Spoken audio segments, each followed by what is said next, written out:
Hey guys, Rebecca back for episode 47 of the Quintuple M, the Monday Mr. Money Mustache Motivation. Today's article is coming from his blog post from August 27th, 2011, titled, The Joy of Getting Laid Off from Your Job.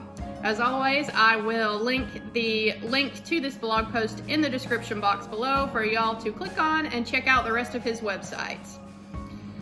A few weeks ago, I got a call from an old friend. He was a co-worker at my company where I used to work as a software engineer. Hey man, I've secretly become a Mr. Money Mustache reader over the last few months, and now it looks like I need some advice from Triple M myself because the company is shutting down our whole department and laying off every single employee there. What should I do? What I said was, congratulations, you should celebrate. I can see how a layoff seems scary because it's messing up your stable life and taking you out of your comfort zone. And for folks who have not yet embraced a mustachian lifestyle, it could even cause some financial problems because you might have large monthly bills and only a small stash to survive on. But scary monthly bills were not the pressing issue for my friend. He had held this job for almost 20 years, raking in a solid engineering salary and living only a moderately lavish lifestyle. And when this particular company does layoffs, it always gives you an extra 6 months pay for good measure, just as a way of showing it is a company with integrity.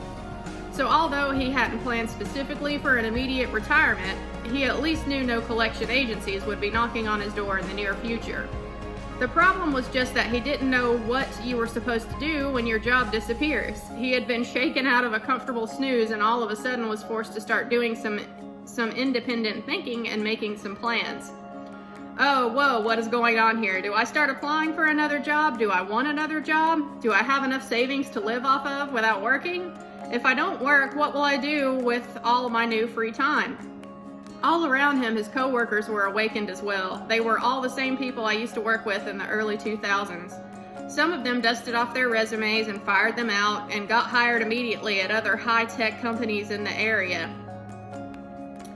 These people got fresh, exciting jobs where the learning starts anew and the energy level is high with the bonus of higher salaries and the double salary for 6 months from the layoff package.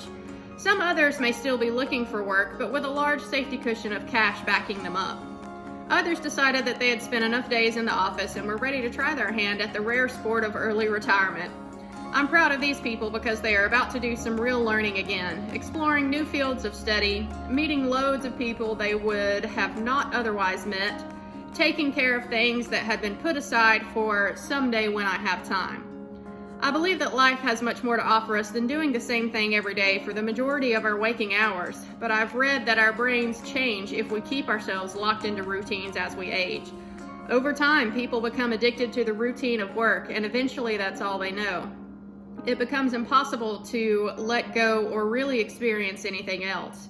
This might sound scary to some and comforting to others. All I can say is I sure as hell don't miss my own comfortable job, and variety is the spice of life.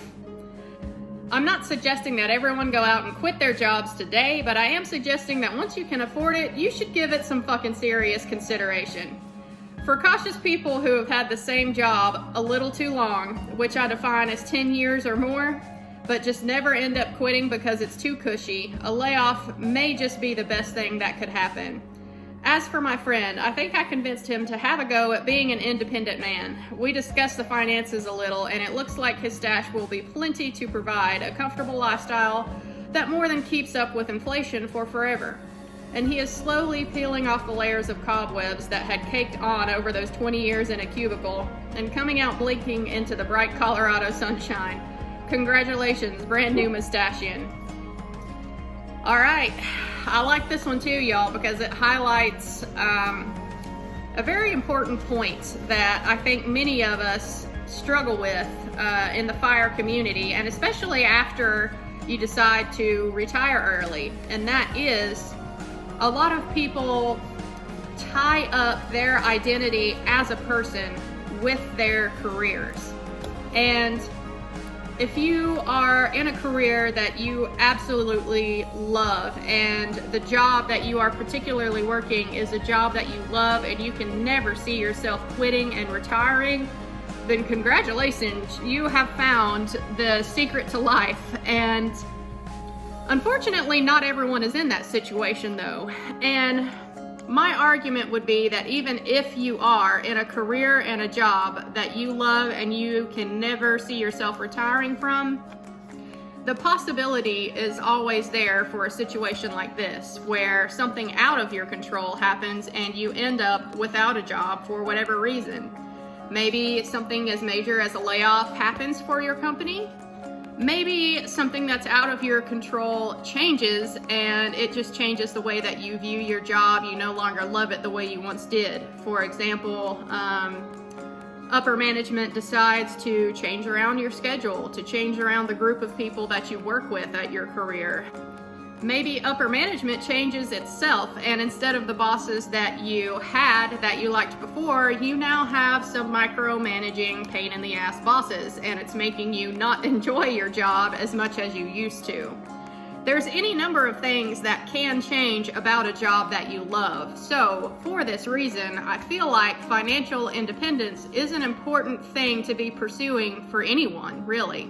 The retire early part, that's up to you, but pursuing financial independence is important. And also, like Mr. Money Mustache brings up in this one a little bit, if you do decide to retire early, be wary of tying in your identity as a person with the career field of your choice.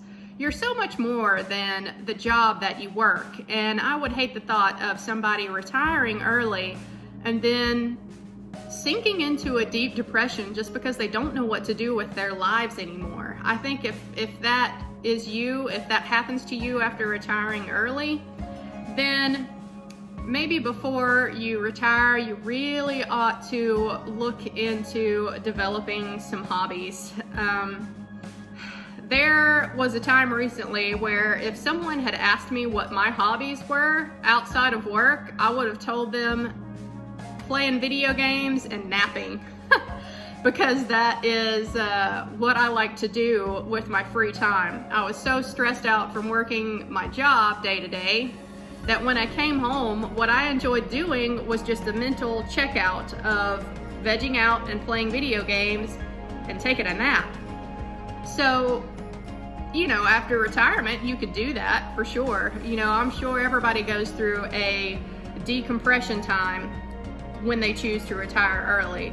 But long term, playing video games and napping is not going to bring you happiness. It may bring short-term immediate pleasure, but it will not bring you long-term true happiness. So guys, if you don't have a wide variety of hobbies that you enjoy, then time to start broadening your horizons and seeing what else you like to do with your time. I recently took a big trip to Scotland for 2 weeks, right? I had never traveled overseas like that before, and just those 2 weeks away outside of my cultural norm, the societal norm here, really opened my eyes to how people live in other countries, and it sparked an interest in travel that I had before, but I didn't realize how much of an interest it is for me until I actually got to do it.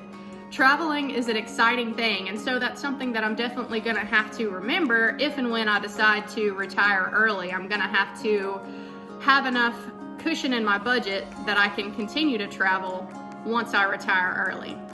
So yeah, just some food for thought from this blog post. That's why I decided to read it.